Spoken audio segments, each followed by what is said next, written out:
Ja ku jemi, mirë se erdhët, jemi në pjesën e tretë. Do të i kushtojmë vëmendje një temë mjaft interesante që vjen mesazhi së cilës vjen përmes një libri të botuar së fundmi në logon e botimeve PEGI dhe i përkthyer mjeshtërisht nga Ilir Baçi, por që ka një tematik shumë domethënëse, shumë sensitive, një libër i rrallë, ja vlen që të lexohet nga gjithë familja sepse është një libër jo vetëm për fëmijë të mbi 10 vjeç, por është për adoleshentët, është edhe për prindrit. Pra, se si bashkohet kjo tematik në të treja këto që unë sapo thash, ne do ta zbulojmë vetëm pas pak se për çfarë trajton. Por kjo histori që është historia Augustit, personazhit kryesor, karakterit kryesor të kësaj vepre dhe që na bën të rrënqethemi teksa e lexojmë dhe përfundojmë këtë libër, është ribotuar, imagjinoni, mbi 40 herë në Shtetet e Bashkuara të Amerikës së autores Palacio. Ka shitur gati 2 milion kopje dhe ka qëndruar për 97 javë në listën e librave më të shitur të New York Timesit. Ja vlen që tematika që trajtohet sigurisht i përket edhe realitetit ku ne jetojmë, ndaj ne këtë temë do ta lidhim edhe me bisedën që kemi vetëm pasi të zhvillojmë bisedën e tanishme me Ilir Baçin, që është përkthyesi i këtij libri. Përshëndetje Ilir, mirë se erdhët. Mirë se u gjetëm. Ju përgëzoj për mënyrën se si ju keni depërtuar në mendjen e një 10 vjeçari, po aq sa edhe Palacio për ta shqipëruar edhe në gjuhën shqipe. Shumë faleminderit. Mrekullia. Në fakt, vetë autoria teksa unë lexova ishte bazuar dhe te teksti apo dhe tek kënga të Natalie Marsant, Wonder, duke e përkthyer, duke marrë dhe titullin. Për çfarë bëhet fjalë pak a shumë. Ky është një roman, sigurisht, është një histori e krijuar nga autoria. Mirë po ajo e ka marrë një spunto nga një ngjarje e vërtetë që i ka ndodhur në jetën e saj.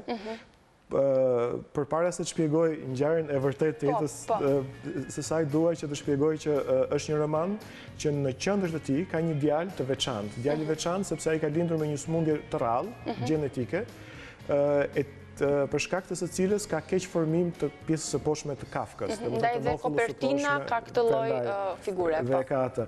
Dhe duhet theksuar nuk është djalë me aftësitë kufizuara. I ka të gjitha aftësitë, të gjitha funksionet. Me përshtim të faktit që në fytyrë sigurisht dallon nga të tjerët dhe është pikërisht kjo gjë, kjo problematik, pra të qenë ndryshe nga të tjerët që trajtohet në këtë roman. Në fakt, autores, e cila këtu është me pseudonim, Palacio, ka një emër tjetër, një jetë, nuk ka nevojë ta përmendim. Me këtë emër prezantohet televizionar G Palacio. Edhe ne kështu do e prezantojmë.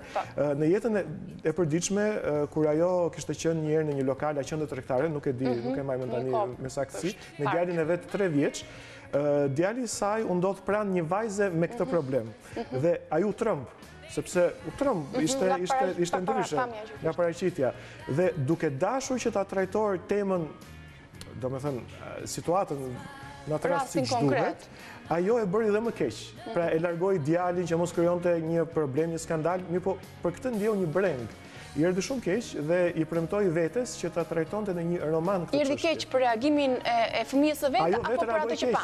Edhe ajo vetë si prind, domethënë e trajtoi si një gjë të jashtëzakonshme, ndërkohë që duhet ta trajtonte si një gjë të zakonshme. Ju pyet sepse atë çka ne do të trajtojmë është se si do të sillen prindrit në fakt, se atë sjell edhe Palacio, se si do të sillen prindrit me fëmijët e tyre në këtë raste. Dhe në roman, ky djalë Agustini apo Agi, siç e ka shkurt emrin, është me fat, në kuptimin që, në këtë fatkeqësi të madhe që i ka ndodhur, kjo sëmundje e rrallë, është me fat sepse rrethohet nga një dashuri jashtëzakonshme si në familje, por edhe në shoqëri, edhe në shkollë. Që ndoshta shumë fëmijë të tjerë nuk e kanë, apo jo? Po. Që janë të zakonshëm edhe në familje. Dhe kjo është e rëndësishme. Unë mendoj që mesazhi kryesor i romanit është që dashuria është elementi kryesor, është gjëja kryesore që duhet të ketë një fëmijë, jo një fëmijë i veçantë, por cili do fëmijë mirë. Kjo është mrekullia?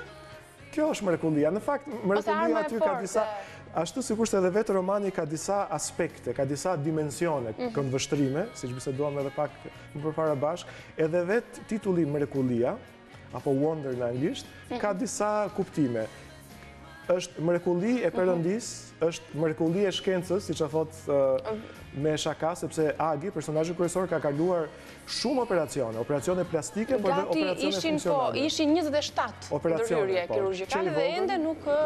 Sigurisht. Po jo, të paktën funksionon, mund të ha, mund të pi, mund të flas, do doja t'i citoja pak sa këto që ju përmendët, sepse vetë rrëfimi i romanit fillon i zakonshëm dhe me rrëfimin e Agit, pavarësisht se do të flasim se përse autorja ka zgjedhur dhe rrëfyes të tjerë përveç Agit, është në vetën e parë, rrëfen gjithë historinë e vet personale. E di që nuk jam një 10 vjeçar i zakonshëm, sigurisht, bëj gjërat e zakonshme që bëjnë 10 vjeçarët, ha akullore, eci me biçiklet, luaj me top, kam një G-box, ja, gjëra si këto më bëjnë të ngjaj i zakonshëm. Mase unë i zakonshëm ndihem, ama për brenda, e di që në këndin e lojrave asnjë fëmijë tjetër i zakonshëm nuk jam baf me brit ma prej fëmijëve të zakonshëm. E di që fëmijëve të zakonshëm nuk kanë ngul syt njeri kudo që shkojnë. Sikur të kisha dhe të gjeja një llampë magjike, thot Agi, që do të më plotësonte një dëshirë.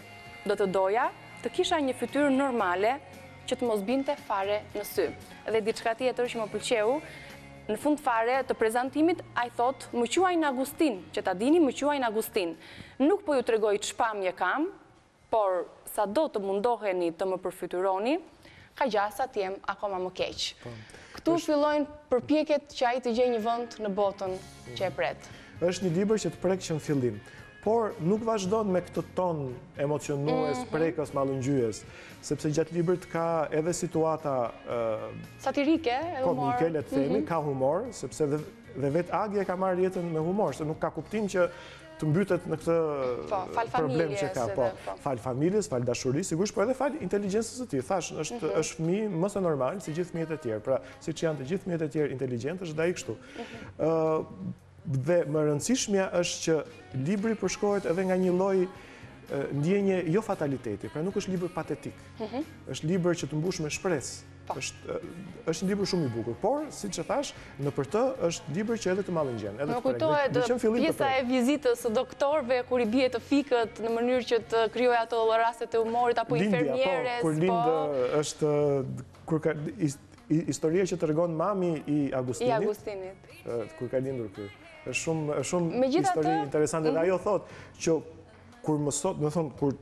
kur ja sollën fëmijën, foshnjën thotë ti, Agustin, një dukur si një fëmijë shumë i bukur, i kishte syt shumë të bukur, pra fokusohet tek gjërat e bukura që kishte. Të pjesët, kjo është arma sekrete që vetë Palacios do doja ta viktimizonte këtë personazh të karakter. Ndoshta edhe për të përzgjedhur karaktere dhe perspektiva të tjera, ju i përmendët, sepse nuk është vetëm Augusti, Agi, që rrëfen, por janë edhe kolegët, shokët e klasës, që vetë autorja ka zgjedhur dhe emra stinësh, më bëri përshtypje Samër, Julian, emra që i përafrohen. Madje janë 6 karakter. Emra vere, po.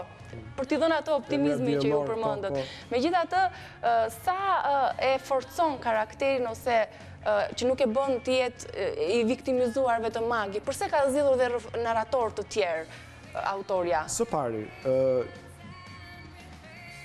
tema me cilën merret libri është të qenit ndryshe në një shoqëri. Pra që këtu është nevojshme që të jap perspektivat edhe të personazheve të tjera. Pra kjo është arsyeja e parë. Arsyeja e dytë është që e bën librin interesant. Kur një roman rrëfehet në vetën e parë, pra nga vetë personazhi, është interesant sepse tregon botën e brendshme të personazhit. Pra nuk e tregon një rrëfyes siç e dimë ne që i di të gjitha dhe që është pak didaktik. Dhe sidomos kur bëhet në disa zëra, pra në disa personazhe, kjo bëhet dhe më interesant sepse përveç botës së brendshme të një personazhi, i jep dhe këndvështrimet e të tjerëve. Kur kam lexuar këtë roman, më ka pëlqyer shumë, para se ta përktheja, domethënë kur ma propozoi botuesja. Në fillim nuk po e kuptoja pse po më pëlqente, sepse stili është i thjeshtë që të lexohet jo vetëm nga të rriturit, por edhe nga fëmijët. Por pra nuk është nga ato autorët e mëdhenj që ka ato fjalitë apo klavitura që mua do më pëlqenin. Por kur u mendova mirë, e kuptova se më pëlqente nga që ka çiltërsi, nga që tregohet vetëm nga fëmijët. Je ndjer ndonjëherë si Agi gjatë përkthimit? Nuk e vendosur veten në pozicionin e tij? Unë po besoj edhe shumë të tjerë. Sepse historia e tij paralelisht mund të jenë shumë histori të tjera që presin që bota të gjejë një vend për to. Po. Duke qenë se Agi është një njeri me shumë botë, i zgjuar. Por dua të flasim për Agin tani, që mos flasim. Po, faktikisht unë mendoj që tek Agi, por edhe tek shokët dhe tek familjarët e Agit shumë veta do a gjejnë veten e tyre, dhe në Shqipëri, dhe në realitetin tonë shqiptar.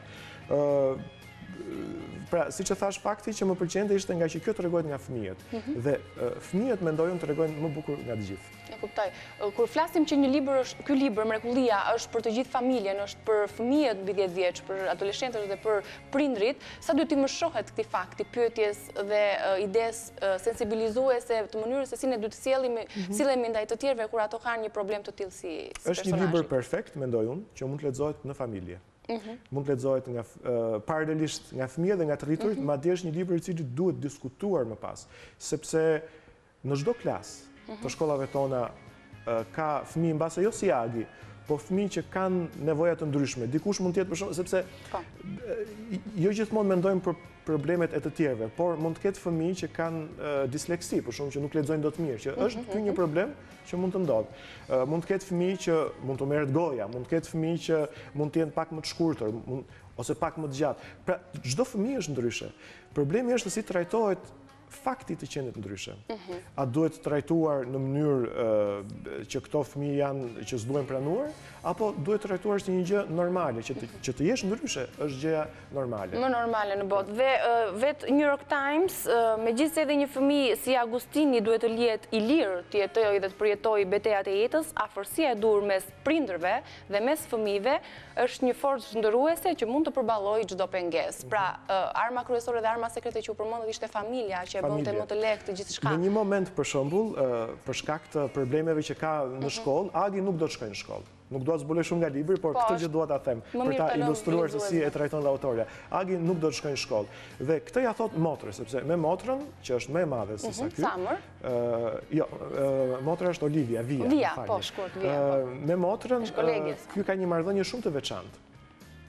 Ajo e mbështet gjithmonë, shumë protektive, madje më shumë nga ç'duhet. Por kur ky thot po, është xheloze se janë fëmijët. Unë mendoj është xheloze në mënyrë normale, nuk është xheloze në mënyrë anormale. Sigurisht që në familjen në këtë familje Agi merr gjithë vëmendjen e mundshme, sepse është një fëmijë që 1 e 2 rrin në spital, paktën në vitet e para të jetës. Dhe detyrimisht që ai do marrë vëmendjen e fëmijëve më shumë se sa për motrën.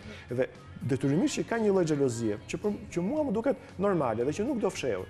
Por kur ky i thot motrës, Agi i thot motrës Vetvias që unë nuk dua të shkoj në shkollë, sepse aty fëmijët janë të këqij kështu ashtu, motra e thot, më fal Agi thot, a do të jesh ti një fëmijë normal?